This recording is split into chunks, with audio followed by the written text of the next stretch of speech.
ஆச்சி பாதாம் ட்ரிங்க். ஆச்சி பாதாம் ட்ரிங்க் ஒன்னு வாங்கினா ஒன்னு ஃப்ரீ.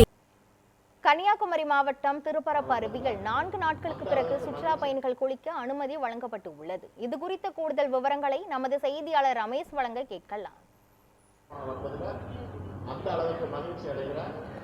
கிருஷ்ணவேணி கன்னியாகுமரி மாவட்டத்தில் கடந்த 2 வாரங்களுக்கு மேலாக பெய்து வந்த அந்த கனமழையின் தாக்கம் என்பது மெல்ல மெல்ல குறைந்திருக்கிறது.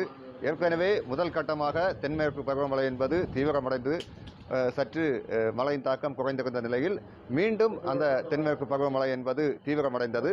அந்த மழையும் தற்பொழுது 2 நாட்களாக மெல்ல மெல்ல குறைந்திருக்கும் இந்த நிலையில் இங்கிருக்கும் ஒவ்வொரு அணைகளும் அதே போன்று நீர்நிலைகளுக்கும் நீர்வரத்து என்பது குறைந்திருக்கிறது. ஏற்கனவே மாவட்டத்தை பொறுத்த அளவில் 77 அடி கொள்ளளவு கொண்ட பெருஞ்சாணி அணை, அதே போன்று 48 அடி கொண்ட பேச்சிப்பாறை அணையின் முழு கொள்ளளவை எட்டி வரும் நிலையில் 48 அடி கொள்ளளவு கொண்ட பேச்சிப்பாறை அணையிலிருந்து வினாடிக்கு முதல் கட்டமாக 500 கன அடி உபரி நீர் என்பது திறந்துவிடப்பட்டிருந்தன. ஆனால் 2 நாட்களாக மழையின் தாக்கம் சற்று குறைந்திருக்கும் இந்த நிலையில் இன்றைய தினம் 131 கன அடி உபரி நீரை தற்பொழுது திறந்துவிடப்படுகிறது. இதனால் இங்கிருக்கும் ஆற்றின் கரையோரம் அதே போன்று நீர்நிலைகளுக்கும் நீர்வரத்து என்பது குறைந்திருக்கிறது. கோதை ஆற்றில் பொறுத்த அளவில் நீரின் வரத்து மெல்ல மெல்ல குறைந்து வருவதால் தற்பொழுது திருப்பரப்பு நீர்வீழ்ச்சியை பொறுத்த அளவில் 4 நாட்களுக்கு பிறகு சுற்றுலா பயணிகளுக்கு குளிக்க அனுமதி என்பது வழங்கப்பட்டிருக்கின்றன. தொடர்ச்சியாக அணைப்பகுதியை பொறுத்த அளவில் முழு கொள்ளளவை எட்டி வரும் இந்த நிலையில் மேலும் மழை என்பது நீடிக்கும் பொழுதுதான் அணைகளுக்கு நீர்வரத்து அதிகரித்ததை தொடர்ந்து அதனையும் உபரி நீராக திறந்துவிட ஒரு வாய்ப்பு என்பது அமைந்திருக்கிறது.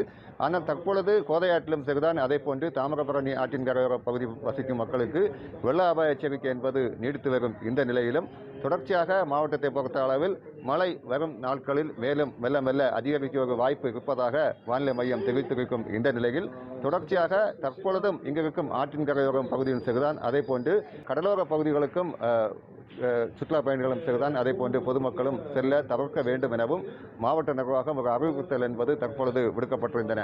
ஆனால் 2 வாரத்துக்கு மேலாக பெய்து வந்த அந்த மழையின் தாக்கம் தற்பொழுது குறைந்திருக்கும் இந்த நிலையில் தற்பொழுது முதல் ஒவ்வொரு பகுதிகளிலும் எந்த அளவுக்கு நீர் இருக்கிறது என்பதை குறித்தும் தற்பொழுது இங்கிருக்கும் பொதுப்பணித்துறை அதிகாரிகள் கண்காணிக்கப்பட்டு வருகின்றன. தொடர்ச்சியாக அணைகளில் முழு கொள்ளளவு இருக்கும் இந்த நிலையில் தற்பொழுது விவசாயிகள் ஒரு மகிழ்ச்சி என்பது மாவட்டத்தில் அடைந்திருக்கின்றனர். மேலும் மழை நீடிக்கும் பொழுதும் அந்த மழை நீரை உபரி நீராக திறந்துவிட ஒரு வாய்ப்பு இருப்பதால் வெள்ள அபாய எச்சரிக்கையும் தற்பொழுது தொடர்ச்சியாக இருந்து வருகிறது. கிருஷ்ணவேணி.